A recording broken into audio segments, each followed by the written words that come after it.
Hello everyone. स्वागत है आपके अपने यूट्यूब चैनल लैबटेक क्लासेस में। आज हम पढ़ने वाले हैं सेल। सेल क्या होती है, सेल का स्ट्रक्चर कैसा होता है और सेल किन किन चीज़ों से मिलकर बनी होती है, आज हम ये डिस्कशन करने वाले हैं। तो स्टार्ट करते हैं। सेल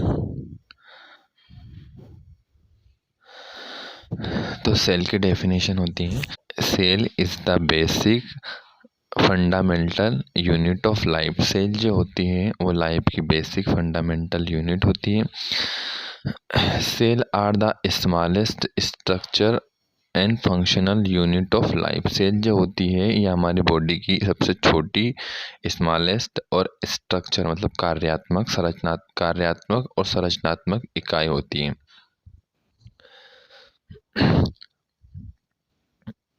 सेल जो होती है बहुत सारे सेल ऑर्गेनेल से मिलकर बनी होती है। लार्जेस्ट सेल कौन सी होती है बॉडी की लार्जेस्ट सेल होती है ओवम होती है, जिसकी साइज होती है 120 माइक्रोमीटर। और स्मॉलेस्ट सेल होती है स्पर्म, जिसकी साइज होती है 5 माइक्रोमीटर। देन अपन बात करते हैं आगे। First discovered by Robert Hooke in 1665।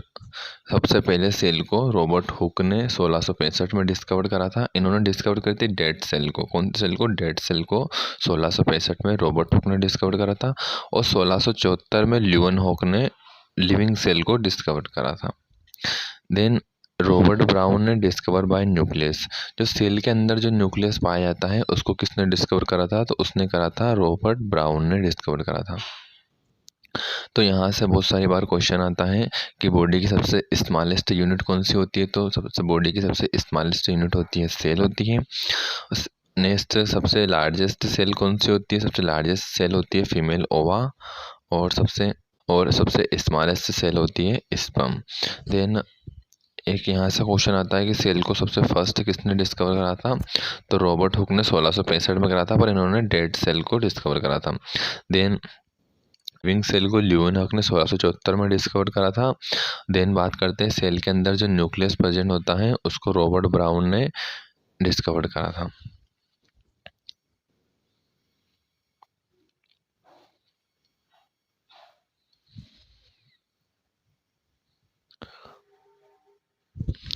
ये रहा अपना सेल का डायग्राम, जो आपने कभी देखा होगा बुक में, 10th 12th में भी बहुत सारी बार आता है। तो ये अपना सेल का डायग्राम है। ये जो बीच वाला जो भाग है यहाँ पे, ये बीच वाला जो भाग है ये होता है अपना न्यूक्लियस होता है। ये होता है अपना न्यूक्लियस। और इसके अंदर प्रेजेंट होता है न्यूक्लियोलस। न्यूक्लियस के अंदर न्यूक्लियोलस प्रेजेंट होता है। और न्यूक्लियस के अंदर ही जेनेटिक मटेरियल प्रेजेंट होता है, या तो आरएनए डीएनए जो भी जेनेटिक मटेरियल होता है वो न्यूक्लियस के अंदर प्रेजेंट होता है। और ये वाला भाग होता है अपना साइटोप्लाज्म। क्या होता है? साइटोप्लाज्म। अब साइटोप्लाज्म के अंदर भी बहुत सारे ऑर्गेनेल्स प्रेजेंट होते हैं। जिससे फर्स्ट होता है अपना लाइसोसोम होता है।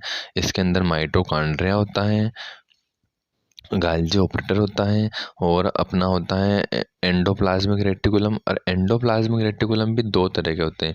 एक होता है रफ एंडोप्लाज्मिक रेटिकुलम, एक होता है स्मूथ एंडोप्लाज्मिक रेटिकुलम। ये अपन सबको आगे डिस्कशन करते हैं अलग अलग। अब सेल कितने टाइप की होती हैं? सेल 2 टाइप्स की होती है। एक होती है प्रोकैरियोटिक सेल, एक होती है यूकैरियोटिक सेल।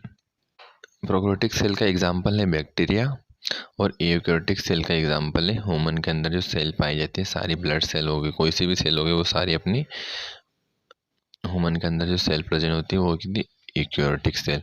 प्रोकैरियोटिक और यूकैरियोटिक में भी एक डिफरेंस रहते हैं। कौन कौन से डिफरेंस है ये अपन आगे नेक्स्ट क्लास में अलग से एक टॉपिक लेके उसको डिस्कशन करेंगे।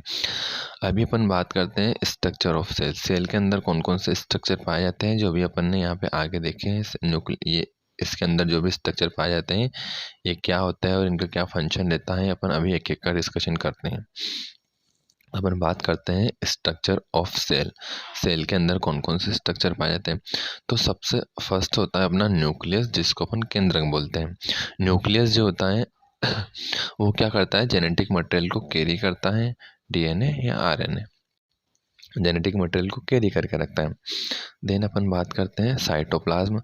जो जिसके अंदर क्या होता है, एक फ्लूइड प्रेजेंट होता है। क्या प्रेजेंट होता है? एक फ्लूइड प्रेजेंट होता है। उस फ्लूइड के अंदर बहुत सारी सेल ऑर्गेनेल्स प्रेजेंट होते हैं। सबसे पहला होता है अपना माइटोकॉन्ड्रिया। क्या होता है? माइटोकॉन्ड्रिया। माइटोकॉन्ड्रिया जो होता है उसको कोशिका का पावर हाउस भी कहा जाता है। इसमें एटीपी प्रेजेंट होती है और ये क्या करता है, एनर्जी को प्रोड्यूस करता है या एनर्जी सोर्स होता है। देन अपन बात करते हैं endoplasmic reticulum. Endoplasmic reticulum. Endoplasmic reticulum भी दो तरह का होता है, एक होता है रफ एंडोप्लाज्मिक रेटिकुलम, एक होता है स्मूथ एंडोप्लाज्मिक रेटिकुलम। अब रफ एंडोप्लाज्मिक रेटिकुलम और स्मूथ एंडोप्लाज्मिक रेटिकुलम में क्या डिफरेंस है? जिस एंडोप्लाज्मिक की सरफेस पर राइबोसोम प्रेजेंट होता है वो होता है रफ एंडोप्लाज्मिक रेटिकुलम, और जिस एंडोप्लाज्मिक रेटिकुलम की सरफेस पर कोई भी राइबोसोम प्रेजेंट नहीं होता है, अब्सेंट होते हैं, वो होता है smooth endoplasmic reticulum. That's clear. Then अपन बात करते हैं राइबोसोम। अब ये राइबोसोम क्या होते हैं? ये राइबोसोम जो होते हैं वो प्रोटीन की फैक्ट्री, क्योंकि ये प्रोटीन का निर्माण करते हैं। अपन ने पिछली लास्ट क्लास में पढ़ा था हीमोग्लोबिन का सिंथेसिस, जिसमें हीम वाले पार्ट का माइटोकॉन्ड्रिया में सिंथेसिस हो रहा है और प्रोटीन वाले भाग का पार्ट, प्रोटीन वाले का कहाँ हो रहा है? राइबोसोम में हो रहा है। तो ये राइबोसोम क्या होता है? प्रोटीन का निर्माण करता है, प्रोटीन का सिंथेसिस करता है। देन अपन बात करते हैं गाल्जी ऑपरेटर। गाल्जी ऑपरेटर क्या होता है? ये क्या करता है? प्रोटीन का सिक्रेशन करता है। गाल्जी ऑपरेटर जो होता है यहाँ पे प्रोटीन का सिक्रेशन करता है। इसको post office of the cell भी कहा जाता है। क्या कहा जाता है? Post office of the cell. Next अपन बात करते हैं लाइसोसोम। लाइसोसोम क्या होता है? Suicide bag of the cell. यह सेल का सुसाइड बैग होता है। इसको आत्महत्या की थैली भी कहा जाता है। क्या कहा जाता है? आत्महत्या की थैली, suicide bag of the cell. ठीक। अब सबसे बॉडी की सबसे स्मॉलेस्ट और स्ट्रक्चरल यूनिट क्या होती है? सेल होती है। अभी अपन सबसे स्टार्टिंग में बात करते हैं बॉडी के सबसे स्ट्रक्चरल और फंक्शनल यूनिट क्या होती है? सेल होती है। सबसे स्मॉलेस्ट यूनिट भी सेल होती है। तब जो सेल होती है, जब बहुत सारी सेल जब आपस में मिलती हैं तो टिश्यू का निर्माण करती हैं। अब बहुत सारे टिश्यू जब आपस में मिलते हैं तो ऑर्गन का निर्माण करते हैं, और बहुत सारे ऑर्गन जब आपस में मिलते हैं तो सिस्टम का निर्माण करते हैं, और बहुत सारे सिस्टम जैसे यूरिनरी सिस्टम हो गया और रेस्पिरेटरी सिस्टम हो गया, डाइजेस्टिव सिस्टम हो गया, ये सारे सिस्टम जब बनते हैं तो ह्यूमन बॉडी का निर्माण करते हैं। आई होप आपको वीडियो अच्छी लगी होगी। अगर वीडियो अच्छी लगी है तो चैनल को लाइक, शेयर एंड सब्सक्राइब कीजिए। Thanks for watching video.